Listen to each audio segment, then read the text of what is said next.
Selamat datang di Quarter Life Crisis, tempat dimana keresahan kamu yang bisa kita bahas bareng-bareng biar nggak ngebebanin kepala sendirian. Dimana podcast ini tuh bukan cuma buat ngasih solusi instan, tapi minimal kita tuh bisa ngerasa, oh ternyata tuh gue nggak sendiri ya. Jadi hari ini kita tuh dapat email yang jujur ini tuh relatable-nya 10 dari 10 sih.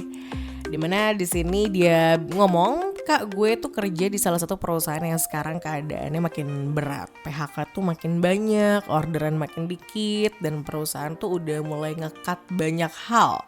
Tapi di tengah kondisi kayak gini, kerjaan gue tuh justru malah makin banyak, overload gitu. Dan yang bikin frustasi, gue jadi gak punya waktu gitu loh buat upgrade skill. Padahal sekarang semua orang udah mulai belajar AI, belajar hal baru.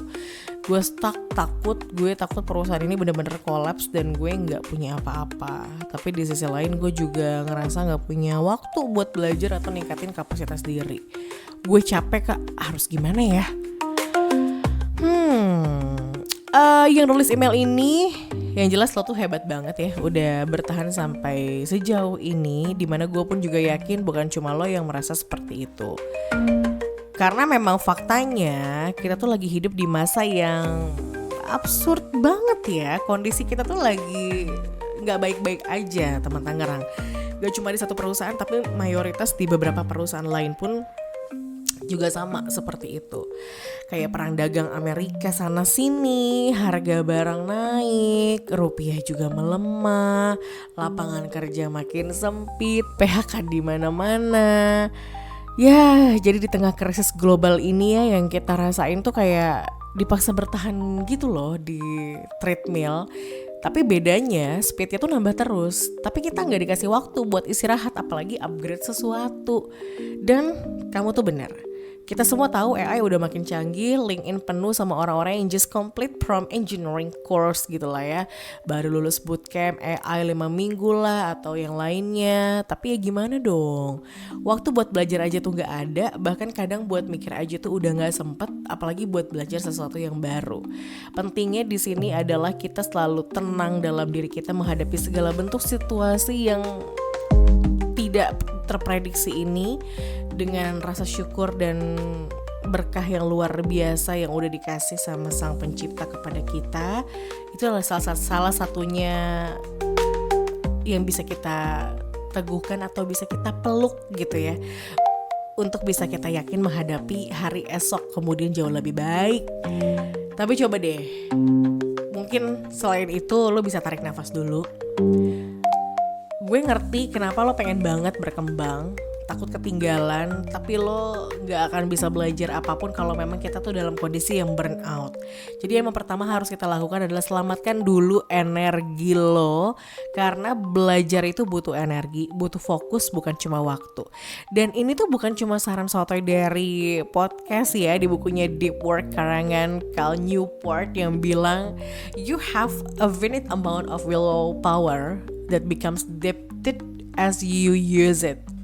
Jadi kalau kita pakai energi buat multitasking atau kerjaan yang terlalu banyak, energi tuh buat belajar otomatis kepotong. So, atur ulang ekspektasi. Belajar AI yang lo pengen itu gak harus langsung bikin program sendiri, karena James Clear, penulis buku dari Atomic Habits, juga bilang, start small, master the habit of showing up.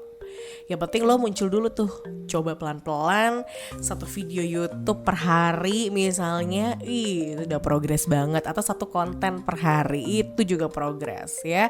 Minimal eksekusi itu adalah key-nya. Pilih salah satu skill kecil tapi coba itu tuh relevan. Misalnya kita belajar pakai ChatGPT buat bantu kerjaan, itu juga upgrade skill loh. Karena di dunia kerja sekarang tuh CEO IBM Arvind Krishna tuh juga bilang, people who can work alongside AI, bukan menggantikannya, itu jauh lebih dicari. Manfaatin waktu transisi, kayak waktu perjalanan pulang, waktu ngopi, atau scrolling, selipin podcast, newsletter, atau short video yang singkat tapi bergizi untuk menemani lo dalam posisi senggang. Dan yang paling penting tuh ini nih, jangan bandingin progres lo sama orang lain ya. Dr. Nicole, psikolog ya, bilang, comparison is the thief of joy, healing and growth take time. Jadi boleh banget punya pace sendiri, gak usah ikut lari sprint orang lain kalau emang kitanya masih jalan. It's okay banget. Ingat ya, di dunia yang makin gila ini tuh bertahan dengan waras aja itu udah prestasi. Jangan terlalu keras sama diri sendiri, dan lo lagi berjuang di medan yang sulit banget dan tetap bisa bangun tiap hari buat kerja aja itu udah sebuah rasa syukur yang luar biasa. Kalau lo ngerasa podcast ini relate sama keresahan lo, coba dong share ke teman lo yang mungkin lagi ngerasa stuck juga. Dan kalau yang pengen curhat, kirim email atau apapun itu ya, kirim hampers boleh. Tapi kirim email aja deh, ceritain aja apa yang jadi keresahan kamu ya di quarterlife@starradio.com ya. Sampai ketemu di episode selanjutnya. Tetap waras, tetap santai, karena quarter life crisis itu nggak harus selalu bikin krisis.